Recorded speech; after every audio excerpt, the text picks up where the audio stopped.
السلام علیکم ورحمۃ اللہ وبرکاتہ۔ بسم اللہ الرحمن الرحیم۔ سامعین و ناظرین، سبق نمبر 2۔ آج کا لیسن پچھلے لیسن میں بتائے گئے لیسن کے اعتبار سے حروف باعتبار صفات، کچھ حروف کی مختلف صفات ہیں کہ ان کو ہم نے پڑھنا کس طرح ہے وہ بتایا گیا تھا۔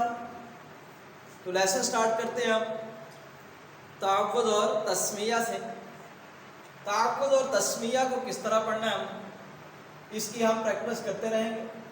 کاٹ کر لکھا گیا ہے تاکہ جو ابتدائی ہیں ان کو پڑھنے میں سہولت ہو، مشکل نہ ہو، اور کاٹ کر اس لیے لکھا گیا ہے تاکہ الفاظ کو درمیان سے کاٹنے کی بجائے وہاں سے کاٹا گیا ہے جہاں اس کا معنی جو ہے وہ بھی چینج نہ ہو۔ تعوذ، اعوذ باللہ من الشیطان الرجیم۔ تو یہاں پر کچھ اسٹوڈنٹس کو دیکھا گیا ہے کہ جب وہ من الشیطان پڑھتے ہیں، من الشیطان، جبکہ من الشیطان نہیں ہے بلکہ من الشیطان الرجیم۔ اعوذ باللہ من الشیطان الرجیم۔ من الشیطان پہ ہونٹوں کو سیدھا رکھیں گے، من الشیطان الرجیم۔ تسمیہ، بسم اللہ الرحمن الرحیم۔ تو کچھ اسٹوڈنٹس کو یہاں پر دیکھا گیا ہے کہ وہ جب بسم اللہ پڑھتے ہیں تو بسم اللہ الرحمن الرحیم ہونٹوں کو بالکل گول کرتے ہیں اور واو جو ہے وہ کلیئر سنائی دیتا ہے کہ واو پڑھا جا رہا ہے، جبکہ یہاں پہ واو نہیں ہے۔ جب ہم اس کو ملا کر پڑھتے ہیں تو ہونٹوں کو بالکل سیدھا رکھ کے پڑھیں گے واو کی ملاوٹ کے بغیر۔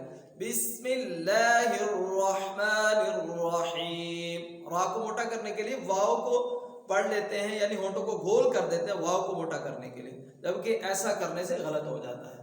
بسم اللہ الرحمن الرحیم، کاٹ کر پڑھیں گے تو بسم اللہ الرحمن الرحیم۔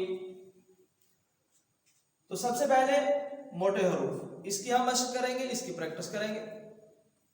خا، خا، تو جب ہم موٹے حروف کو پڑھیں گے تو ہونٹوں کو گول نہیں ہونے دیں گے، ہونٹوں کو سیدھا رکھ کے پڑھیں گے، بالکل سٹریٹ رہیں گے ہونٹ۔ خا، موٹا کرنے کے لیے منہ کے اندر سے خلا پیدا کریں گے جس سے حروف جو ہے وہ موٹے ہو جائیں گے۔ خا، صاد، الف کے ساتھ پڑھیں گے، واو کے ساتھ نہیں، سواد یہ غلط ہوگا۔ صاد، ضاد، زبان کی سائڈ اور اوپر والی 5 دالیں، ضاد، دال اور زا دونوں کے درمیان میں، ضاد موٹا کر کے پڑھیں گے، اس کا مخرج تھوڑا سا لمبا ہے۔ غین، خا اور غین کا سیم مخرج ہے، جہاں سے خا کو پڑھا تھا وہاں سے ہی غین کو پڑھیں گے، غین، اور جہاں سے غین کو پڑھتے ہیں وہاں سے خا کو پڑھیں گے۔ خا، غین، تا، قاف، وا، وا، اوپر والے دانتوں کے کناروں پر زبان کی نوک کو لگائیں گے، وا، اور اندر سے منہ کو کھول کے زبان کو چوڑا کر کے پڑھیں گے تو یہ موٹا ہو جائے گا، وا۔ ان 7 حروف کا مجموعہ جو ہے وہ ہے خص وغتنقر، خص وغتنقر۔ ان کو یاد رکھنے کے لیے ایک مجموعہ بنایا ہے، مجودین نے جو قرات کے ماہر ہیں انہوں نے اس کا ایک مجموعہ بنایا، خص وغتنقر، 7 حروف ہیں یہ۔ تو دوسرے طریقے سے اگر ہم ان کو یاد کرنا چاہیں تو الفابیٹ لیٹرز اگر ہمیں زبانی یاد ہوں تو اس کو اپنے ذہن میں رکھ کر بھی ہم اس کو زبانی یاد رکھ سکتے ہیں۔ وہ کیسے؟ خا پہلے آئے گا سب سے، اس کے بعد یہ چاروں ترتیب سے آتے ہیں، صاد، ضاد،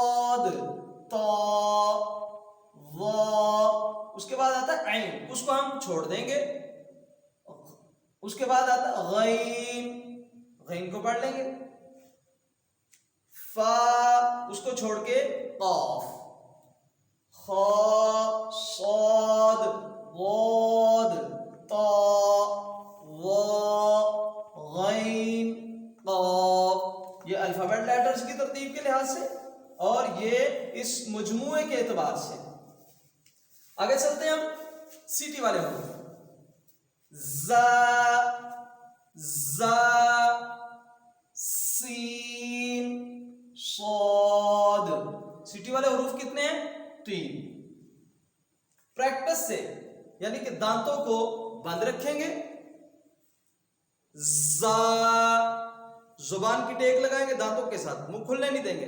زا سین صاد صاد دانتوں کو بند کر کے. نرم حروف ثا اوپر والے دانتوں کا کنارہ اور زبان کی نوک. ثا ذال وہ اسی جگہ سے. وا تینوں کا مخرج سیم. سیٹی والے حروف تینوں کا مخرج سیم، نرم حروف تینوں کا مخرج سیم، ایک ہی جگہ سے ادا کیے جائیں گے.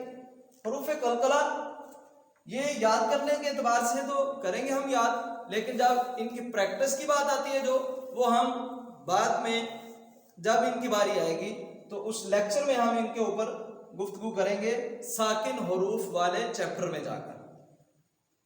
حروف قلقلہ کی تعداد کتنی ہے؟ یہ 5 ہیں. قاف طا با جیم دال. تو ان کو بھی یاد رکھنے کے لیے مجودین نے ایک مجموعہ تیار کیا ہے، اس کا نام ہے قطب جد. قاف طا. حروف قلقلہ اس پہ ہم بات کریں گے اگلی ویڈیو میں، نیکسٹ جب ان کی باری آئے گی. تو اس کے علاوہ جتنے بھی حروف ہیں ان کی پریکٹس ساتھ ساتھ چلتی رہے گی. تو ان حروف کو ان کی صفات کے ساتھ موٹا اور باریک کر کے، نرم اور سیٹی والا کر کے سختی کے ساتھ پڑھنا کیوں ضروری ہے؟ حروف اگر درست مخرج سے ادا نہ کیے جائیں تو الفاظ کے معنی جو ہیں وہ تبدیل ہو جاتے ہیں. چند اس کی مثالیں ہیں جو میں آپ کے سامنے رکھتا ہوں. سیم پڑھنے میں جس طرح ہم اردو میں اگر پڑھیں تو یہ سیم ہے پڑھنے میں. تین اس کا معنی مٹی ہے. تین تو کے ساتھ اس کا معنی انجیر. سمن سمن کا معنی قیمت اگر سا کے ساتھ ہے. اگر سین کے ساتھ ہے سمن تو گھی ہوتا ہے اس کا معنی. اسم سا کے ساتھ گناہ، سین کے ساتھ ہے تو اس کا نام معنی نام. اگر سیف سین کے ساتھ ہے تو تلوار ہے، اگر صاد کے ساتھ ہے تو موسم گرما ہے اس کا معنی. اسی طرح قل دو نقطے والے قاف کے ساتھ آئے تو آپ کہہ دو. اگر کاف یہ ڈنڈے والے کاف کے ساتھ آئے تو اس کا معنی ہے آپ کھاؤ. یعنی حروف کا معنی جو ہے وہی چینج ہو جاتا ہے اگر ہم ان حروف کو ان کی صفات کے ساتھ ادا نہ کریں. تو اس لیے جب ہم ان حروف کو ان کی صفات کے بغیر پڑھیں گے تو قرآن کریم کا معنی جو ہے وہ چینج ہو جائے گا. تو اللہ رب العزت نے یہ جو قرآن ہمیں دیا ہے ان حروف کو ان کی صفات کے ساتھ پڑھنے کے لیے دیا ہے.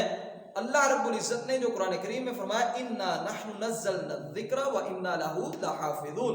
جب اس آیت کو پڑھا جاتا ہے تو وہ آیت کلیئر کرواتی ہے ہمیں کہ ان حروف کو ان کی صفات کے ساتھ ہی پڑھا جائے گا تو اللہ رب العزت کی جو حفاظت ہے وہ پوری ہوتی ہے. ورنہ اگر ان حروف کو ان کی صفات کے ساتھ نہ پڑھا جائے تو کسی بھی وقت کوئی بھی بندہ اس قرآن کریم کے حروف پر ڈاکہ ڈال کر ان کے معنی کو تبدیل کر کے یہ دعویٰ کر سکتا ہے کہ قرآن کریم جو ہے یہ تبدیل ہو چکا ہے. جس طرح اللہ نے اس کو نازل کیا تھا اس وقت اس طرح یہ اب باقی نہیں ہے. اللہ رب العزت اس قرآن کو ہمیں صحیح طرح تجوید کے ساتھ قرآن کریم کے حقوق ادا کرنے کی توفیق عطا فرمائے. وَأَقُولُ قَوْلِي هَذَا أَسْتَغْفِرُ اللَّهَ لِي وَلَكُمْ وَلِسَائِرِ الْمُسْلِمِينَ.